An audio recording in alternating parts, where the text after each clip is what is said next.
এখন ড্রাইভিং করছেন আমাদের স্কুলের একজন স্টুডেন্ট মোহাম্মদ হাবিবুর রহমান। আসসালামু আলাইকুম সম্মানিত দর্শক, আপনাদের অবগতির জন্য জানানো যাইতেছে আমাদের মা driving school and training centre.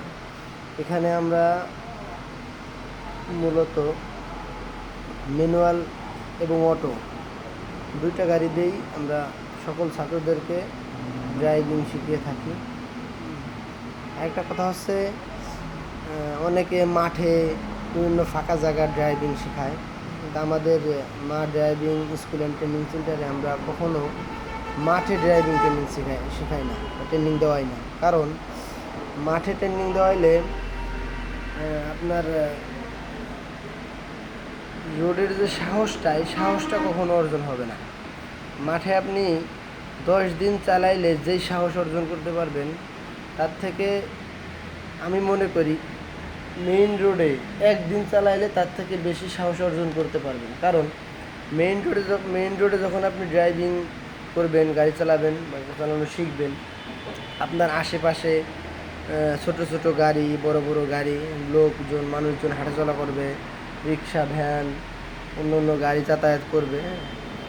এগুলো দেখে যখন চালাবেন, আশপাশ দিয়ে যাবে, আপনার আস্তে আস্তে ভয়টা ভেঙে যাবে, ভয়টা কেটে যাবে, আর সাহসটা বেড়ে যাবে।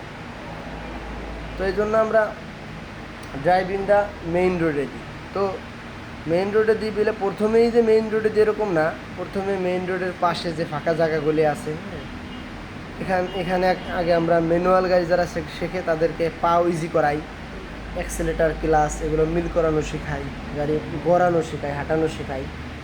1-2 নম্বর পর্যন্ত এখানে শেখাই, 2-4 দিন শেখাই। এরপর থেকেই মেইন রোডে শেখে, কারণ ওনারা সকলেই মেইন রোডের পাশে যখন শেখে তখন মেইন রোডের হাব ভাব বোঝে, গাড়ির চাপ, গাড়ির যে ভাও, এগুলো বোঝে।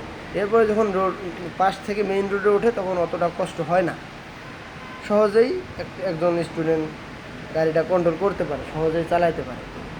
ওই জন্য আপনাদেরকে বলবো, যারা যেখানেই ড্রাইভিং করেন, যেখানেই ট্রেনিং করেন, খেয়াল করবেন যে তারা মাঠে যদি শেখায়ও শেষের দিক অথবা লাস্টে বা মাঝে মেইন রোডে শেখায় কিনা, মেইন রোডের যে হাব ভাব, ভাওগুলি এগুলো দেখায় কিনা, এগুলো শেখায় কিনা, এগুলো একটু খেয়াল করবেন অবশ্যই। তাহলে আপনারা পারফেক্টলি ড্রাইভার হতে পারবেন। কারণ মেইন রোডে না শিখাইলে কখনো আপনার সাহস হবে না। তা আমরা মেইন রোডে শিখাই বলে আমরা 2-4-5 দিনের ভিতরে একটা স্টুডেন্টকে মেইন রোডে তুলে দিতে পারি। হ্যাঁ, মেইন রোডে একটু রিস্ক হয়, রিস্ক হইলেও আপনার জন্য ভালো। রিস্ক আমাদের জন্য হয়, কিন্তু তারপর আপনার জন্য ভালো। কারণ আমাদের বাম সাইডে মাস্টার ব্রেক থাকে, যাতে মাস্টার কন্ট্রোল করতে পারে। ঠিক আছে, যাই হোক, আপনারা এটা খেয়াল করবেন আর সবাই দেখে শুনে গাড়ি চালাবেন। ধন্যবাদ, সবাই ভালো থাকবেন। আল্লাহ হাফেজ।